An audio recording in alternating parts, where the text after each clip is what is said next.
In this video, I'd like to explain how to test mediation and moderation. Let's start with mediation analysis. There are various methods to test mediation, but all derived from Barron and Kenny 1986. You need to have a good understanding of Barron and Kenny's approach to be able to state your objectives, hypotheses, and perform your data analysis.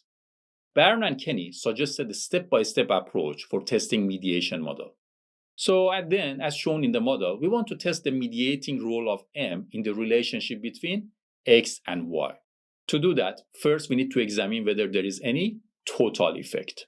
It means whether there is any significant relationship between the independent variable, means X, and the dependent variable, means Y, without any mediator in the model. So we are assessing the direct relationship between X and Y without the presence of any mediator. This is called the total effect model.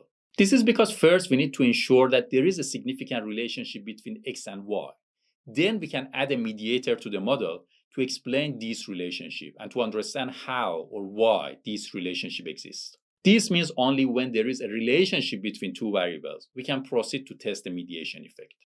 So when a significant relationship exists between X and Y, we move forward to understand how or why this relationship exists. This is done by introducing the mediator into the model. Assuming there is a significant relationship between X and Y, we then add the mediator to the model and test the relationship between X and M, and then the relationship between M and Y. This model is called the mediation model. If both direct relationships between the independent variable and the mediator and between the mediator and the dependent variable are statistically significant, we can conclude that there is a mediation. Now in the mediation model, if the direct relationship between X and Y is still significant, we can then call this a partial mediation, as mediator partially actually explaining the relationship between the independent and dependent variable. However, if in the mediation model, the direct relationship between X and Y is no longer significant, we call this mediation a full mediation, as the mediator fully absorbs the effect of X on Y, making the relationship between X and Y not significant anymore. Let's consider a different situation.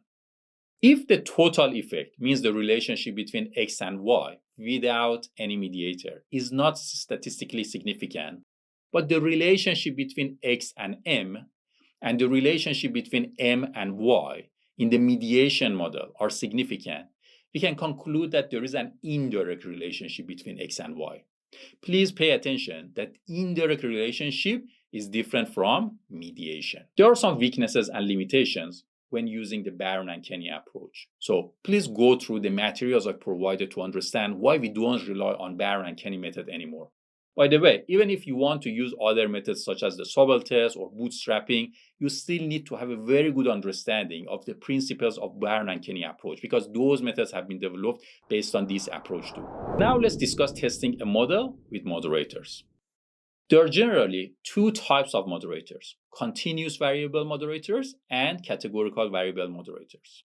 To test the moderating role of continuous variables, we examine the interaction effect between the moderator and the independent variable on the dependent variable. And for the moderating role of categorical variables, we conduct multi-group analysis and compare the relationship between variables across different groups defined by the moderator. Let's first discuss testing the interaction.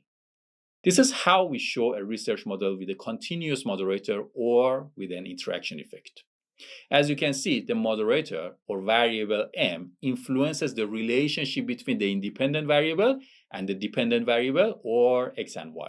To test the moderating effect of the moderator, we create a model that explains the dependent variable with three variables: the independent variable, the moderator, and the interaction term between the independent variable and the moderator, which is calculated by X multiplied by M. So the interaction variable is treated as another independent variable in the model connected to the dependent variable. You can then test the model and your hypothesis using multiple regression analysis or a structural question modeling, or any model that you usually test the relationship between independent variables and dependent variables. If the relationship between the interaction term means X multiplied by M with the dependent variable means Y, is statistically significant, this shows that the moderator affects the relationship between the independent and dependent variables. For testing multi-group analysis, you need to examine the model using the data from each group separately and then compare the relationship between the variables across these groups. For example, if you are testing the moderating effect of gender on the relationship between the independent and dependent variable, you should analyze the relationship using the male and female data sets separately. Then run a statistical test to compare the strength of the relationship between these two groups. If the results between the two groups are statistically different, you can conclude that gender impacts the relationship between the independent and dependent variable. Or in other words, you can conclude that gender moderates the relationship between the independent and dependent variable.